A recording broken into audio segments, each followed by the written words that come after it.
reminds me of one of my classes many years ago. I asked what was Socrates' most famous line, and I'm thinking about the life not worth living thing, right? Because I thought most people knew about that one, and apparently Sarah did. Sarah was sitting like right there, and she blurts out in response to the question, what was Socrates' most famous line? And I'm thinking one thing, and she says, "I drank what?" Not what I was looking for, but really a very good answer.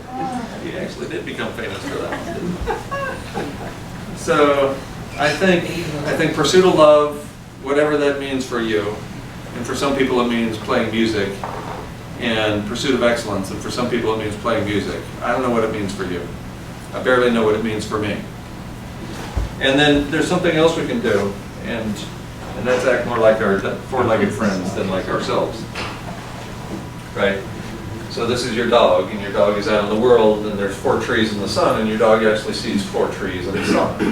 It's almost as if your dog is capable of being in the moment. And this is us, right? Everything that went wrong yesterday, and everything that's about to go wrong tomorrow, and the things we have on our list of stuff to do, this is us. I wonder why the dogs are happier than the humans. Hard to imagine, isn't it? So maybe we can start doing this. Maybe we can start living in the now and get off the treadmill that is civilization. A few other things that I can point you toward. If you're interested in more data, and I didn't really present much today. I quoted a couple of articles and that's it. But if you want more about that, this one essay has more than you could ever possibly want. Sometimes I start this slide by saying, if you want more, and how could you not? This essay has all the science. It's one single essay. And then what to do, there's a bunch of things we can do. My 2 latest books are a work of fiction, co-written with a colleague, intended for young adults, but mostly for their parents. Because it's like Disney movies. If you watch them when you're a kid, they mean something completely different than they do as an adult. In fact, when you're an adult and you have kids, you're thinking, I hope they didn't get that. Because there's a lot of stuff in there that's, doesn't really have to do with what it seems like. Extension Dialogues is my recent book from last year. The expanded revised version came out last year, 2015. It's co-written by Carolyn Baker. And the really important 7 words are in the subtitle, How to Live with Death in Mind. This book is specifically and purposely not subtitled, Why You Should Curl Up in a Ball in the Fetal Position and Die. That's not the subtitle. We actually present, in addition to presenting a bunch of the science that you can find at this essay, we also present how you might deal with that. One of the ways that you might deal with that is by getting together with a group of people who have accepted the notion that 1, we're all going to die, and 2, all species go extinct. And those are the only 2 promises I'm making today. You get to die, and therefore you get to live. The odds against that happening are truly cosmological, by the way. The odds against any one of us being here in physical form based on our knowledge of DNA exceed the odds against plucking a single atom at random from the entire universe. And yet here we are. It's almost as if it's a miracle of some kind. And so Richard Dawkins, evolutionary biologist, says, in the teeth of these stupefying odds, it is you and I that are privileged to be here. Privileged to see where we are. Privileged with the eyes to see where we are and the brains to wonder why. So we get to be here. So if you're actually in that category of rare individual who believes that you're going to die, it's funny. I interviewed Stephen Jenkinson, author and palliative care professional for a long time, and he's in the death trade, as he calls it, using language that we just don't use in this culture. Words like dead and dying, as if they're things that happen to other people. And he says he routinely talks to people, and everybody knows that everybody's going to die, except them. So we all act like death is something for other people. But in fact, in our intellects, in our rational minds, we know that we're going to die too. I realized that when I was 11, my grandmother died. I barely knew her. I visited once a year for a short period of time. I just thought she was this strange older person that I didn't know at all. And then she died, and I cried for weeks. And many years later, I realized that it wasn't about her. How could it be? I barely knew this woman. I was crying because when I was 11 years old, I realized that I was going to die too. And that was a shattering experience. And so if you realize that you're going to die too, and most of us in this room are probably older than the age of 11, so we sort of copped to that already, and you realize that all species are going to go extinct, even if our species persists another couple thousand years, we're going to go extinct in 1/7 of the time that the typical species of mammal on this planet does. So we don't have long. If you agree with both of those statements, then that puts you in a lonely body. And so there's a workshop that I've felt with a colleague that deals with how to come to grips with that. How to create a community of people where you actually can have a conversation. And typically in the wake of my presentations, there's a sign-up sheet with email. I don't ever see it. Somebody curates the email list, sends out that first email message, and asks people if they want to get together on the 3rd Thursday of the month at such and such a place where we can meet for free and talk about the things that are unspeakable in this culture. Things like death and dying and grief and grieving and, oh my goodness, bodily functions. You know, it's like the kind of things that we all know about but nobody talks about. There was a thing a while back about death cafes. Is that kind of what this? Well, yeah, I'm familiar with death cafes. I've never been to one. I haven't either, but I like the idea. But as I understand it, they do a similar thing. Yeah. They talk about the unspeakable. And in this culture, we just don't have those conversations. Some of us do. Well, yeah, right. Yeah. Right. We realize we're going to die when you get to a certain age. You start Right. seeing it, and then you start talking about it. So that's Right. not the young don't. Right. And so I would like to think that we can get together as communities and have those conversations and have it affect young people too. And this book was written, one of the goals of this book is to point out to people who are old enough, ages 11 and up. That's because when I was 11, I realized it was affecting me, right? And so we need to have the conversation with them too. And we can do it in the form of fiction, as this book does. But the messages still go through. Yeah. Are you married, and do you have children and grandchildren? I'm married, I don't have children. That was a conscious decision I made in 1979 when I was 19 years old. And I realized that no significant problem on the planet could be improved by having more people. So I'm married, I don't have children, and as a consequence, I don't have grandchildren either. Although I always thought that would be the smart way to do it. Have grandchildren without having to deal with the children. You're right about that. So, despite not having any, I got that. Are you married to the same woman? I'm married to the same woman I've been married to for 32 years, 8 months, and 11 days. Wow. And when's your anniversaries? Hiroshima Day, it's easy to remember. Okay. August 6th. Yes, you. Been working on environmental stuff for decades, and I don't have any degrees, but I knew since 1987 we were in trouble, and you just start looking at things and with your eyes open and you realize. And I've been in the company of profoundly wonderful people who are trying and have been trying to do something. So it's a room full or a tribe full of fixers. You know, we want to make things better. We want to either buy ourselves time or be more highly evolved so that in the next lifetime maybe we won't be, we'll do a better job or whatever. Do you have, I mean, this is a beautiful concept of, let's appreciate nature and love life and all that, and I love that. From the scientific point of view, do you see or enjoy or think that, I mean, obviously if it's self-fulfilling like an antidote to despair, but do you see anything else that might be helpful to maybe buy ourselves time, to improve our lot, to help humanity in some way? Yes. Are you thinking this checker? No. I mean, except, has everybody got all the information off here they would like to have off of here? I can play another song if you'd like. It's quite apparent that collapse of civilization is the only approach that will give ours and perhaps other species a longer run. It's also clear at this point that collapse of civilization doesn't prevent runaway climate change, as the referee journal literature was reporting from papers written in 2007, but instead, because of the absence of global dimming, accelerates runaway climate change.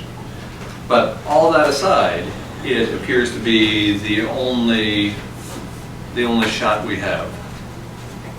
So I'm a big fan, and I take actions to terminate civilization. That makes me not very popular. What does that That's mean? okay. What does that mean? Yeah, I don't really think you can do that.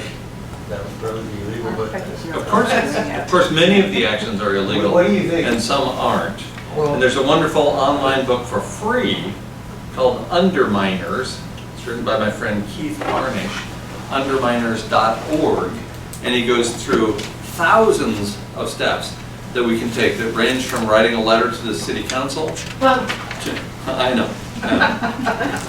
Hope springs eternal. So they range from legal and not even daring actions, right? Do you There's think- mundane as you can get, all the way to things that are obviously illegal and that you would risk your livelihood and perhaps your life if you undertook them. So it's the full range of activities. And it's sort of like Fight Club. First rule of Fight Club, you don't talk about Fight Club. The first rule of dismantling civilization is you don't talk about dismantling civilization. So I'm not going to tell you what I do to dismantle civilization because the video recorder is still going for one thing. And I have enough problems getting through the airport the way it is. Two senior members of the Obama administration, the Secretary of Homeland Security and probably the Secretary of Energy, although I haven't been able to confirm that, refer to me as a radical, which is actually correct because a radical is someone who gets to the root of the issue. It's not an extremist, like the dominant culture would have you believe. And they also referred to me as an eco-terrorist. And probably I'm one of those two. I'm not sure of the definition of that, but I'm willing to take actions that will preserve, that will protect the environment at the expense of a longer run for me on the planet, for example. So there's a whole bunch of things we can do, and I'm not going to talk about them. I'm just going to refer you to Keith Varnish's book, Underminers, and also to Derek Jensen's book, In the Game. It came out, I think, in 2007, and he has written a more recent book, The Myth of Human Supremacy, that I think is worthwhile as well. This is we're entering the 6th time of extinction, right? So, The sixth mass extinction. There were at least 16 smaller extinction events, but fewer than 50% of the species on the planet went extinct. and has it always been the same scenario that, No, interestingly, half of those have been triggered by abrupt cooling, oh, like an asteroid striking the planet. And now half that we're in the midst of the sixth have been triggered by abrupt warming. And the really bad ones are the abrupt warming events.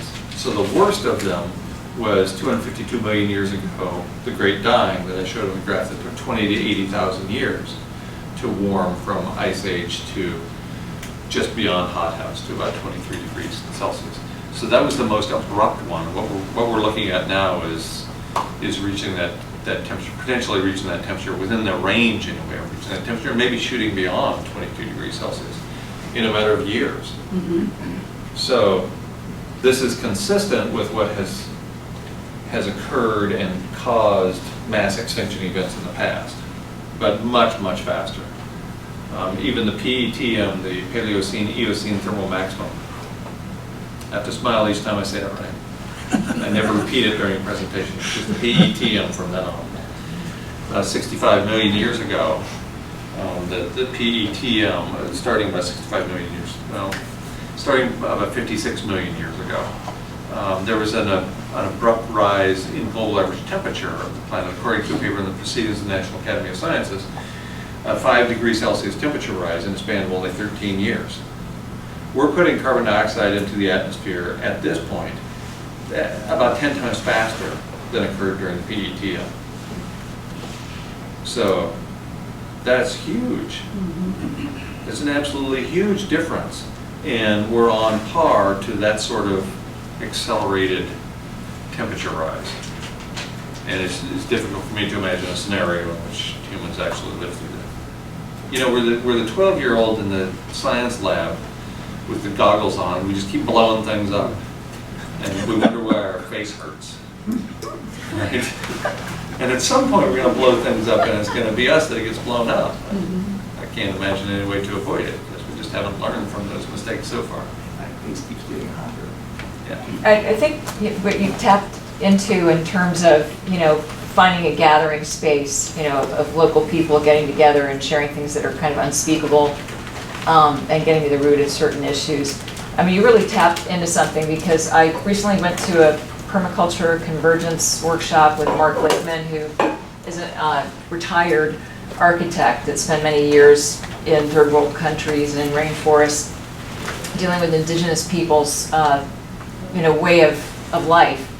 And what really hit me, now that my daughter of 18 has come back, she decided to take 2 gap years, not go to college right away because she doesn't know what to do. And I see a lot of people her age feeling this kind of feeling of not knowing what to do.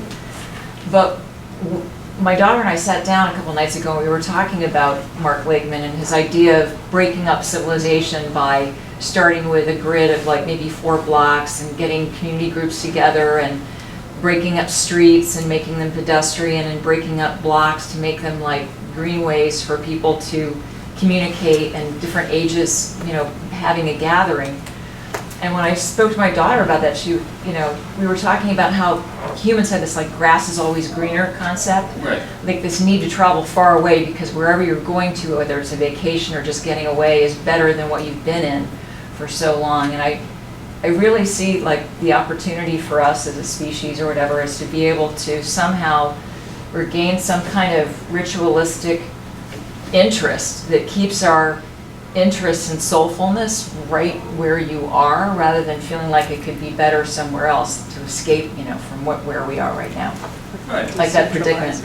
Yeah, exactly. There's no escape. Predicament concept. Yeah. Wherever you go, there you are. Right. Exactly. And there truly is no escape. People ask me all the time. Almost every presentation, somebody asks me afterwards, where should I move? And so I say, what are your goals? Well, where will there be habitat for humans longest? And I say, well, where you should go is right here. You don't even have to leave home for that.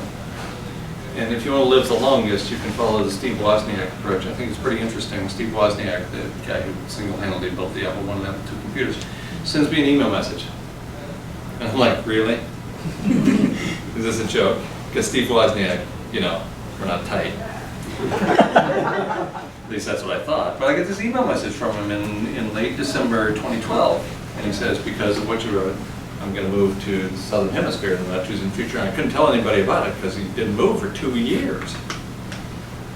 And so this thing was weighing on me because I had this guy that everybody knows who was approaching me for information. And so I thought that would be some sort of endorsement. And when I last contacted him, his wife Janet, that would be his 4th wife Janet, responded to me and said, we are beyond busy, please don't contact us anymore. And so you uprooted your whole life and moved to Tasmania, the southern island state of Australia, because of my message, and you don't have time to say hi. Well, oh, this is on tape too, isn't it? Whatever. So, I call him Woz now, because we exchange email messages twice. So now we're tight. So he moved to someplace far south, which is what I was recommending for a while. That if you're in a maritime climate, further south the better, because there's that big body of water, of ice that isn't going away anytime soon, unlike the Arctic, which according to the U.S. Naval Postgraduate College, in their analysis from several years ago, all the Arctic ice will disappear in 2016, plus or minus 3 years. Well, what do you know? Here we are in 2016, it looks like it's going away. But Antarctica is going to have ice for a while, and there's 3 of the world's 440-some nuclear power plants are in the southern hemisphere. And there's almost no land in the southern hemisphere. There's a third of Africa and South America and a couple of little islands like Australia, New Zealand. So that's the place that I suspect there will be habitat longest relative to where we live. and was believed that, and they moved to Tasmania, and now it's on fire. So, you know, predictions are tough, especially about the future. So we don't know what things are going to look like down the road in specific locations. I still think that in general, the last humans will blink out somewhere in the southern hemisphere, way south, but who knows? Nobody knows. We don't get that expiration date stamped on us, which is unfortunate. Thanks for your talk with all the scientific evidence and everything. I see you research it extensively. Can I try to summarize what you're saying? Is that we passed the tipping point long ago, decades ago, and now there's 65 of these positive feedback loops that are perpetuating what we've started, and there's no going back. So basically, what we ought to be doing is enjoying life as much as we can in our limited time, because we can't really fix it. Is that the synopsis? Or Yeah, you did great. If I had a gold star, I'd give it to you right now. No, I think that's about, that almost captures the whole message. You know, it took you like 12 seconds. I'm up here for an hour. People are going, it took him so long. So you could have just said, look. That's not what I wanted to hear. It's not what I wanted to hear. I've never heard that one before. I got just what I came for. No, you're right. And you know, it's the kind of thing that we could have been doing all along. And by the way, even if I'm wrong, even if I'm misinterpreting all the evidence, even if every climate scientist out there is a left-wing liberal who's been paid off by the anti-Koch brothers, whoever they are, even if this is all wrong, then I still think the message is fine. That, here's an example. The world's oldest human being turned 117 years old in early March of 2015. Early March of last year, she turned 117 years old. And she was asked to ponder those first 117 years of her life. And she said 4 words, because it's all she really had energy for, I bet. She said, it seemed rather short. She was 117. And to put a punctuation mark on her statement and on my message, she died a few weeks later. It seemed rather short. I can pretty much guarantee nobody in this room is going to live to be 117 years, and that it will seem rather short. So how are you going to spend your few days on the planet? And it really is a few days. I mean, it's the blink of an eye. I have this cartoon that I use sometimes, and it shows, it's just 3 panels. There's a cartoon figure of this guy, and the first panel he's just there, looking around. And the next panel, he has the little thought bubble that says what's happening. And then the next panel says the end. And that's us. Right, we show up, we blink 4 times, and boom, we're dead. There's also an Xbox commercial that was banned called Life is Short. Xbox commercial. So if you look for it on YouTube, I used to play this all the time too. And it starts with a person being blasted out of the womb and through the hospital window, and the umbilical cord breaks. And people who saw that when I presented it a long time ago complained because it was very violent, and birth isn't like that. It's just a little thing. Anyway. And so this person then grows up. Right, they're flying through the air. In 40 seconds, they go from a baby to their eyes open, and they start screaming, ah, they're flying through the air, and then they get old, and they get really old, and the teeth crack, and they get all scrunched up, and then boom, they hit the ground, but they don't hit the ground, they hit a coffin, and the coffin explodes. And then it says, life is short. Play more. Because it's Xbox, so in the short time we have, be pushing old people out of the way to get the last Xbox on the shelf. I'm pretty sure that's the point of that message. But the point is that it's short. We don't have long. Your whole life goes by in 40 seconds like that, and then boom, you land in the coffin with bad teeth. You say you have no hope, but you do hope to wake up tomorrow morning, right? If you knew what my life was like, you'd realize why I don't have that hope. I'm hope-free and pretty happy about it. Oh, well, okay. You know, we use the term in ways that we don't really mean, or maybe it has 2 meanings. So I agree that I say I hope to see you next week. You know, but that's a different thing than what I'm talking about here. That's again, that's not taking agency. I hope to see you next week means that I hope that we're both here next week, but I'm not taking any action to ensure that that actually happens. Right? So that's the hope-free version of hope. It's a wishful thinking approach. So, do I hope to be here tomorrow? Well, I hope my hosts. I bet my hosts hope I'm here tomorrow, so I'll leave instead of dying in their bed. That would be odd. It's really awkward when you can't get through the audience. Sure. Thank you, Guy, for your presentation. I've been following you for about 10 months, watched 20 of your YouTubes, and have been very inspired and very depressed. And yet, I found that when you talked about your grief work, that really caught my attention. Of here's somebody who knows the science pretty well, has taught it, and yet is now willing to be courageous enough to face what seems to be very dire, and then do some grief work. So thank you for that. I was very touched by the 5 stages of grief, and then you talked about gallows humor. That's brought some humor back in my life. Stage 6. Stage 6, and then the Zen kind of F it. Right. That would be just stage detach. 7. And I think that's what you're talking about with lack of hope. Of you're trying to get into that 7th stage of just Right. your happiness isn't dependent on any solution. Right. Or any particular outcome. You're kind of okay just the way you are. Yeah. So I've been benefiting Your from mileage that. might vary. A lot of people don't think I'm okay just the way I am. I fired those therapists. I No, moved on. volunteer with a group called Citizens Climate Lobby. Uh-huh. We go to Congress every year and we try to get them to move on climate change. Uh-huh. And so I appreciate the newsreel of saying 20 years ago that would have been great. And Right. so we still do it and we try to get them to move and maybe slow it down.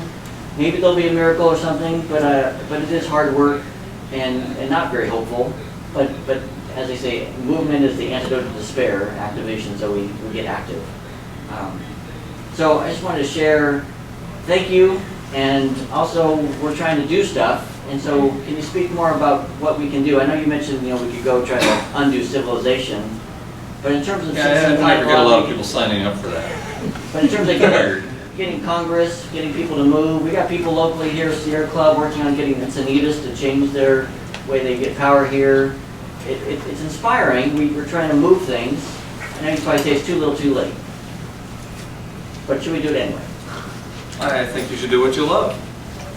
I think you should do what you believe is the right thing to do and not be attached to the outcome. If you've been doing this for a while, then you better not be too attached to the outcome or you'd be really depressed at the way Congress has not responded to your actions.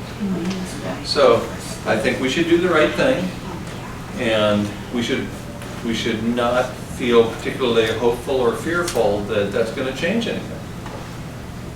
27 years ago, next month, the United Nations official said, we have 10 years to fix this, and we didn't. In fact, each of those 27 years, carbon dioxide emissions were higher than the year before. So we not only didn't fix it, but we went way down the path of the wrong direction. Remember when, I don't know if you remember how that clip starts, but it says something about crossing the 450 parts per million Rubicon. How shall we respond? And 450 parts per million, really? Remember when it was 350? Not that long ago. Remember there's a whole organization called 350.org, funded by the Rockefellers, to distract us from what's really important. 350 is based on the work of James Hansen, who said 350 parts per million is the point we absolutely cannot cross. That is the absolute upper limit in terms of carbon dioxide in the atmosphere. And we now know, based on a paper in the Proceedings of the National Academy of Sciences, February 2009, that the heating associated with the current level of CO2 in the atmosphere will persist for at least the next 1,000 years. For at least the next 1,000 years. So, we could have done things, probably before many of us were born. There's all this music from the late 60s and early 70s, the American Cultural Revolution, about the system coming down then. Because we hovered on the brink. The United States was a swing supplier in terms of oil. U.S. oil peaked in 1970. And by 1973, it was obvious, and so there was the oil embargo, and there's all these political machinations, and we started drilling on the North Slope of Alaska, and suddenly we were spending more in our military than the next 15 countries combined. When that whole thing started, we were the third largest spender of militaries in the world. Number 3, we weren't even number. Can you imagine a time when we didn't spend more money than every other country on the planet on our military? Because we didn't have the Carter Doctrine yet. As with many presidents, Jimmy Carter had a doctrine named after him. The thing he was known for, the really important thing. What's the Carter Doctrine? With respect to the Middle East, that's our oil over there. This is the last decent man in the Oval Office, in my opinion. And he's known for the doctrine that bears his name, which says that it's all for us. American exceptionalism includes the planet. It's all for us. He was the Marcus Aurelius of his day. He knew American empire was headed out the door, so he did what he had to do. And other presidents have done what they had to do since then to keep the lights on, to keep the system going. Until now, we have 7.4 billion people on the planet, and 2 or 3 times the number of cars we had in the 1970s. And everything is worse than it was then. Everything of significance is worse. Everybody I know thinks it's better because we have smartphones. That's my bumper sticker, smartphones for genocide. Yeah. We seem to be in a political maze this year of kind of living in a mindset of anger and resentment as a point for change. Do you foresee this is going to continue, or there's that? I mean, the media is just picking up on more and more anger and resentment between groups. Yeah, of course. We're in the age of economic contraction. The economy is contracting and has been since 99 or 2000 at the world level. In response, the governments of the world changed the way they report the information. But if we actually reported unemployment, as we did in 1980, before the Bureau of Labor Statistics started changing the rules every 6 months or a few years, we would all know that we're in the midst of a depression worse than the Great Depression, based on unemployment and any number of other factors. So, of course, the response by individuals who can't get a job, who are 25 years old and living with their parents, of course the response is anger and negativity. How could it not be? Of course it is. Is it going to get worse? Absolutely. And at the macro level, it's going to get worse. At the level of you and your family and your friends, is it going to get worse? Well, that's up to you. We can't predict the future, but we get to make it. So when things get even uglier than they are now, how are we going to respond? What are we going to do within the circles of individuals that we spend our time, that we have some influence over? And really, we don't have much influence. Look, I'm here on the speaking tour, I'm talking to 20 people today. That's not much influence. But in my daily life and in your daily lives, you have influence over the people you encounter daily and weekly. And it's 10 or 20 or 50 people. It's not very many. But you have tremendous power over those people's emotions, more than you can possibly imagine. If every day you say to somebody, oh, I see you're wearing that ugly sweater again today. I see you didn't dress for work again today. If you say some negative thing about somebody every single day, you think that's not powerful? Of course it is. And you can take the flip side too, and say something really positive about somebody. You probably have to lie a lot. So we have influence, we have power over the emotional response of the people in our lives, in our circles. That's where our power comes from, and that's all about living in the now and not being attached to the outcomes and acting like a decent human being. A human being, not a human doing. It's all about that. Somebody in the back, yeah. I see just a tsunami of suffering when the fecal matter hits the ventilator. To mix a couple of metaphors, and although I'm pretty good at working with the grief of my own demise and the grief of the human project coming to an end pretty soon, where a guiding light for much of my life was thinking that humanity was going to continue for a few tens of thousands of years and get better and better. And I don't know if I can deal with well, you know, tens of million migrants in Bangladesh being chased out of their homes because the lowlands are flooded and salinated, and food can no longer be grown there. I know that living closer to the moment, trying to be less attached to how I think the world should be is going to help, but the compassionate part of me is just going to be overwhelmed with the scenarios that I think you pointed to scientifically. So just to be clear, I'm not the cause of abrupt climate change. No, I know. I get accused of that a lot. McPherson's going around killing people through abrupt climate change.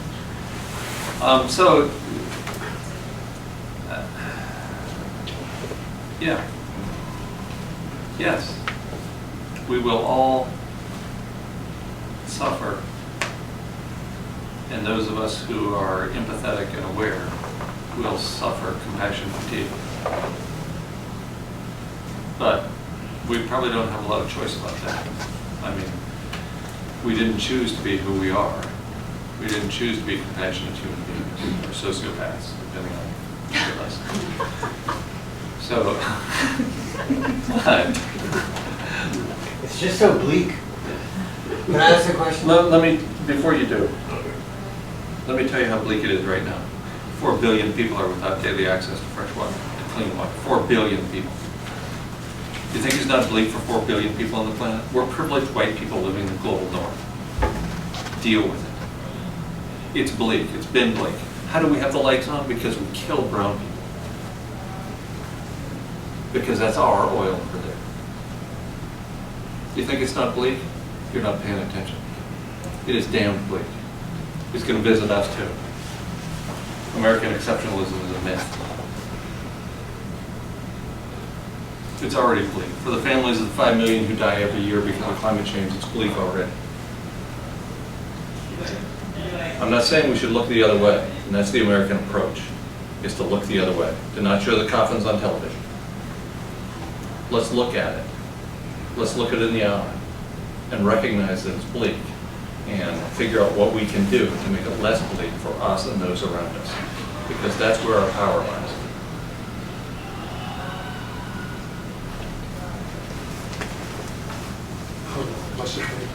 What about the explosion of technological understanding, the scientific truth that the digital power of computers continues to advance almost exponentially? Understanding of molecular biological processes, including genetics, it's tremendous exponential expansion. So it's difficult, if not impossible, to factor in that now we have linked the most incredibly optimal machinery, computers, with the most theoretically incredibly excellent people who are processing sort of what you're talking about. So in other words, there's plenty of people, as we speak today, in the almost summer of 2016, who are also aware of the dire straits of civilization. Rear Admiral Len Herring points out in San Diego that he has been alarmed about the demise of species and habitat for many years and doesn't think that it's been given its due notice. But there are plenty of people with tremendous technological understanding and power to, in other words, it's possible that in a few years, just as we now are on the precipice genetically of being able to create new life, so also could we create mechanisms to slow and reverse the continual blasting out of greenhouse gases. And this is actually being funded by some of the very wealthiest people, Bill Gates and other billionaires, who are saying, here's a few $100 million here, and I will be a venture capitalist to ensure that if you're an entrepreneur with the brain power, you get the money. And so it's quite possible. few years down the road, well, geez, why did it was so simple? The elegance of scientific simplicity could indeed loom on the horizon. That's, I would say, is the counterpoint to the looming disaster. Sure, you could have a miracle or 12. There hasn't been a documented miracle in the history of the planet so far, but it could happen, and we could get 10 or 12 just at the last minute. It reminds me of a quote from Farley Mowat, the writer. Let's see, we think we're a good species. We think we're a good species going somewhere important, and at the last minute we'll reverse course, and God will smile on us. It's delusion. The last minute was a long time ago. We are not reversing course. From the perspective you proposed, we're going faster. Civilization is a heat engine, as we've known since 2007. So the way to turn off the heat engine is to turn off civilization, not ramp it up, right? Not build more computers that need more cooling technology that requires more water that people could otherwise be drinking, but to go the other way. So I think that's unlikely, but another reason I don't give a date anymore for human extinction is that some people actually believe in miracles and that we're going to have a bunch of them and that's going to save us so that we can continue destroying all life on the planet. But I wouldn't think that the evolution of scientific discovery is a miracle. It's the evolution of science progress. Of course. But science is not technology, and technology is not science. Technology is an outcome of some science. But almost never does it have anything to do with the wisdom that results from science. Yeah, I kind of look at this as something that I accepted a long time ago about the human species in regard to nuclear, mutually assured destruction. And we've kind of been on the verge of that for a long time. And I think if people just go about their life and they act as if that, couldn't happen here. And when climate change reared its ugly head, it became obvious to me that people would deal with it in pretty much the same way. They just put their head in the sand. And it's inevitable, our species is not going to be immortal because of this lack of wisdom. You're such a bummer, man. I like me better. Well, in response to what you were just saying, because you were talking about having an impact, on the people around you. And for me, I'm sure a lot of people relate many years of being environmentally, conscientious and doing whatever you can, knowing that, here I am still drinking out of a BP free, but still plastic water bottle that probably gets tossed into China somewhere and kills a few people. But what do you do to impact outside your own particular sphere? Because I do feel like I'm just preaching to the choir. I have been since I've been born. So have you seen instances in your own life where you have had, either by being a motivational speaker or having a certain angle on the way that you communicate with others, had a broader impact on people that we consider in our little group to be either in denial or greedy or whatever? Yes, and I think there are things you can do. Both these gentlemen are taking the approach that feels right to them, right? That talks about climate change and how we deal with that. And I have influenced people. I've influenced my wife. I'm not sure she'd view that as a net positive. Maybe. Took a few years. I've influenced people who actually tell me that they sold their house and are now doing. I met a woman in somewhere along this trip within the last week or so who said she sold her house that she'd owned for 24 years. In California, apparently, that makes it worth more than it was 24 years ago, at least in her zip code. And now she house sits and pet sits. And so far, she house sits and pet sits. And that's what she's wanted to do for a long time, is to live this very simple life, and the house owned her. So she got rid of the house. And she's been doing it for several months. And so far she hasn't missed a meal or spent any of her money from selling the house, because she always has a place to stay. And those people feed her. So she says, now I have quite a bit of money. If I actually don't have a house to sit, I could stay in a motel or whatever. So she's actually doing what she wants to do. And I come across, I must have impacted 3 or 4 people in my life already like that. Maybe even more. Can you see an incident where you influenced somebody that you never thought you would influence? Oh, yeah. Somebody completely 180 from your morals, your values? Well, 2 examples come immediately to mind. There's a guy I met briefly, I was speaking to her in Michigan a few years ago, and he came to a couple of presentations and he made me lunch. And him and me and 2 or 3 other people had lunch with him. And then a year or 2 later, he was going into Canada, and he got to the Canadian equivalent of immigration and customs in this country. And they interrogated him for more than an hour in a room and downloaded the contents of his laptop and kept asking just one question: what's your relationship to Guy McPherson? And a major media guy, a broadcaster in a major city in the southwestern United States, wrote me an email message and said he's all about my message and that's all he's going to broadcast. And he has this huge audience. This is the new thing. He's completely on board. And then he writes me 2 weeks later and he says his computer turns off and on, and that was new for him apparently. Mine does it all the time. He gets email messages, and as soon as he reads them, they disappear like that's new. And he's being threatened. His life is being threatened. And so he never knew me and I never knew him. End of story. So yeah, I've influenced people. It's awesome. You might want to throw away your driver's license when you leave the hall today. Yeah. Yes. So I came across your work about 3 years ago through watching the Collapse documentary by Michael C. Oh yeah. And you did impact me a lot. I actually dropped out of school. And parents hate me. So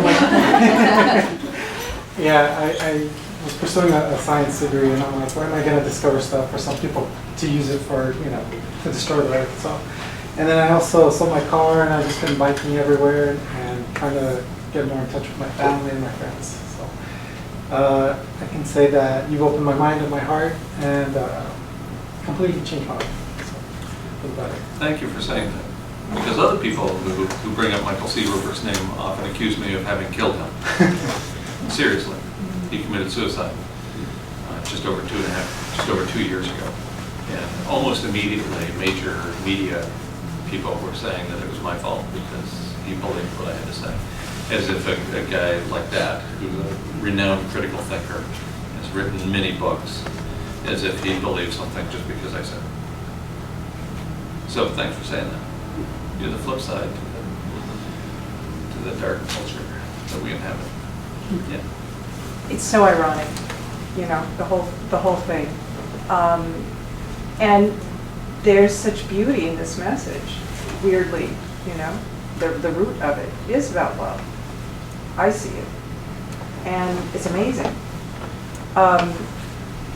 Technically, a couple of things. One, do you see any hope in, one of the things I always like the idea of is, although it's going to take too much time, is carbon sequestration. In other words, land use that's less, labor intense, not chemical, natural, all this, that we could sequester. I've heard stuff that has said 11% of unused farmland right now that we can sequester all the carbon that we've thrown in the atmosphere since the Industrial Revolution. Maybe that's true, but we certainly don't have enough. I wonder what you think about that. And the other thing is, we can't kill off humanity because we're contributing to global dimming, right? If we're dead, then they'll die. Everything else will die faster. So anyway. Yeah, I addressed the notion of carbon sequestration in that long essay at guymcpherson.com/climate-chaos or whatever it is. And it's clear that known technology can't keep up with the year-to-year increase in carbon emissions. So we can't touch the interest so far, much less the principal. So that doesn't look particularly promising. I already forgot the other. Well, the other thing was, it was more just funny and ironic, the whole thing about that mankind's purpose is at least to contribute to global dimming. Right, right. Well, I think George Carlin had that one right, by the way. I don't know if you've seen the little 8-minute clip that's still mixed around on YouTube, George Carlin said, the earth will be fine. It's the people who are, you know. And he concludes that earth made humans to make plastic. So there's all these fossil fuels, there's oil out there. And what do humans do? They turn that oil into something useful, into plastic. So we made plastic world. Earth is done with us now. We made plastic. We put all that oil in plastic. So she's going to shake us off like a bad case of fleas. So you know, everybody has their own idea about our purpose here on the planet. I think that we have to come up with our own purpose for our own lives ourselves, and that there's no other purpose or meaning that we can find beyond ourselves. But George thought it was plastics. But yeah, George, you had a question or comment? Oh, your grief work, did that begin with a grief event in your life? Yes. What was that? It's interesting. Somebody suggested I go to this grief recovery workshop put on by the Grief Recovery Institute, which is headquartered in Thousand Oaks, actually. So Los Angeles. And I thought it would be professionally useful to the extent that I do professional work. That when I deliver these presentations, I thought it would be useful to have some foundation for the emotional response, so I might be able to help people. And whoever it was that recommended this workshop to me clearly recognized that the way I was presenting was horrible. And that's right, because it used to be I would give all the science, that's it, just the facts, man. I would just present all this information. I was the medical doctor who comes into the examination room with a clipboard, never makes eye contact with the patient, and says, so, based on what I'm seeing here, it looks like you got 6 weeks, maybe 8 weeks to live. I got to catch a golf game. Be sure to pay the receptionist on the way out. That was me. That was Mr. Left Brain Science guy, just presenting the information, and people will deal with it. Jeez, how stupid does one person have to be? So, I went to this grief recovery workshop and I realized that what I was experiencing in my personal life actually had a name. See, we're such a grief-denying culture, we don't even say the word. It doesn't even come up. I didn't know that what I was feeling, based on my personal relationships, was grief. I was wishing for a different past. That's one definition of grief. Wishing for a different past. Hoping, against all the evidence, that those things that happened in the past didn't actually happen in the past. I wanted to complete that relationship with that person before they died, before we divorced, before I moved across the country, before they took a different job. I wanted to complete that relationship. There are things I had to say to them, and I didn't get them said. And I'm grieving because I wanted a different past. I wanted to finish that thing. I wanted to say all those things that needed to be said, and I didn't. I didn't know anything. I didn't know this. I'm a science guy. That rocked my world. So then I completed a few exercises. At that point, almost everybody in my life had left my life. I had left active service at the University of Arizona on May 1st, 2009. This was almost 5 years later. And I couldn't figure out why I remained in touch with these people, and they didn't want to have anything to do with me. And they made that perfectly clear. It's because the relationship was over for them. I wasn't the person I used to be. I had given up money for a different way of living. And that's not right. This culture screams at us that that's not right. So I gave up privilege, position, to go live on a rock pile in the desert. And pretty much everybody I knew dissociated themselves from me. In fact, I found out from a colleague in a different state, not Arizona. She comes up to me and she says, at a conference, she says, so what do you have? I'm like, I don't know, $7. She said, no, because I make a joke of everything. And she says, no, I mean, the rumor is that you left. Well, I'm used to you're insane. So the rumor is that you have this rare brain disease. That's why you left the university, because you'd have to be crazy to leave that tenured full professor job. So what do you got? So already all over the country, people, you don't leave a full professor position. Do you know how hard it is to lose that job? I would have had to rape the president's grandson on campus in broad daylight to lose that job. It's impossible to lose that job. And I walked away. I not only had the brass ring, I threw it in the manure pile and said, I don't want it anymore. So of course I'm insane. I can't believe anything I've told you so far. So that was the conclusion. In academics, they're always looking for a mechanism. Right? The conclusion is obvious, he went crazy. So what's the mechanism? What's the rare brain disease that he obviously has? So she just wanted to know the facts. You know, what rare brain disease do you actually have? I might. I don't go to doctors much. There might be some, deep-seated reason for this behavior. Dave, what's fun?